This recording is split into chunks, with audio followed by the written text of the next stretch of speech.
Hey there, today we're checking out the bHaptics TactSuit Pro, a really nerdy suit you wear to give you location-based feedback in a virtual reality game. This suit is really cool sometimes, in some situations. Let's get into it.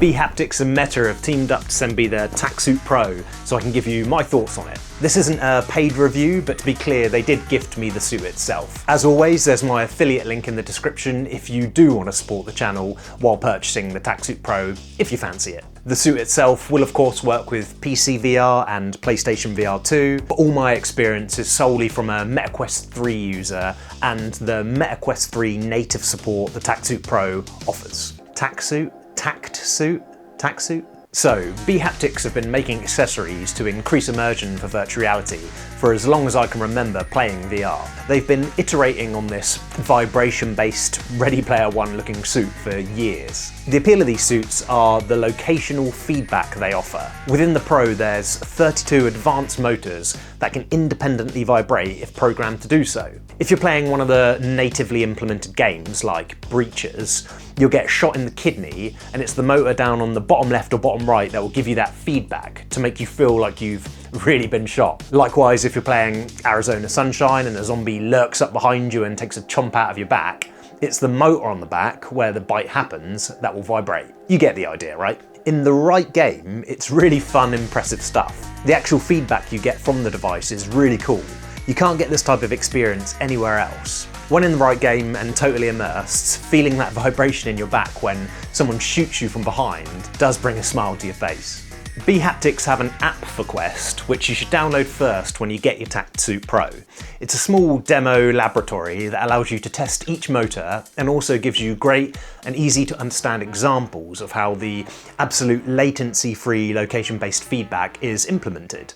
Once you've tested the suit out and seen its potential, it's time to jump into one of the around 120 natively supported Quest games. Bear in mind, some natively supported games, like Breaches, will instantly work the moment you fire up the game, as long as you're all connected via Bluetooth. Other natively supported games, like Arizona Sunshine 1 Remake, require you to go into that game's settings and hit the flick switch to turn it on. Some other natively supported games that I think you guys will be interested in are Ghosts of Tabor, Contractor's Exfil Zone, Onward, Blade and Sorcery. There's a full list that can be found on their website, so be sure to check that out before you purchase to make sure your favourite games have native support. So support is good, but it's not great. You'll notice there's no native support for Batman, Alien Rogue Incursion, Metro, or Behemoth, the latest big hitters we've had on Quest. All of these games would really benefit from the native support, which is an interesting observation I've made testing this suit. Not all games are created equal in their suitability for TactSuit Pro's feedback.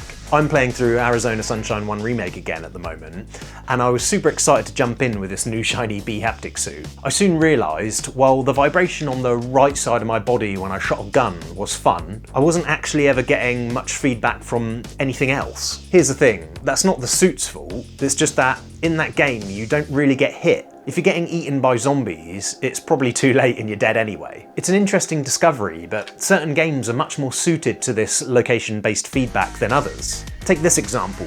You get hit in Breaches far more times than you do in a more slow and methodical game like Ghosts of Tabor, thus benefiting the location-based feedback the suit offers far more frequently in a game like Breaches. Something to think about when considering if this suit is for you and the types of games you play. Worth a note if you're into rhythm games, there is audio haptics that uses sound to immerse your whole body in the music.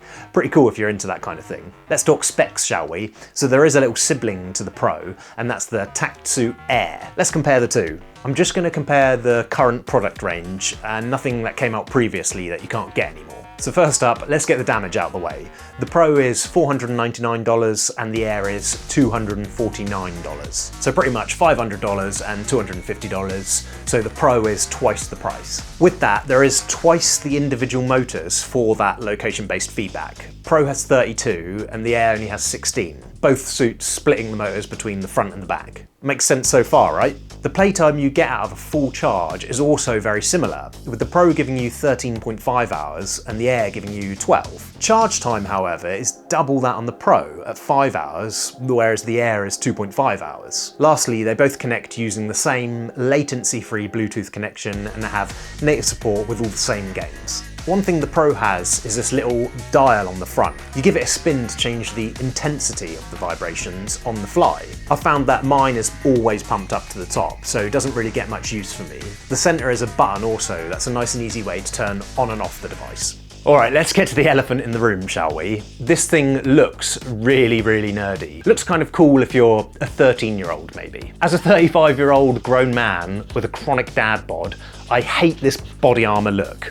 With the fake six-pack, looks ridiculous. Fortunately, any form of VR looks a bit stupid, so may as well embrace it, I suppose. Just as my girlfriend had started to get used to me wearing goggles on my face without laughing. Oh well.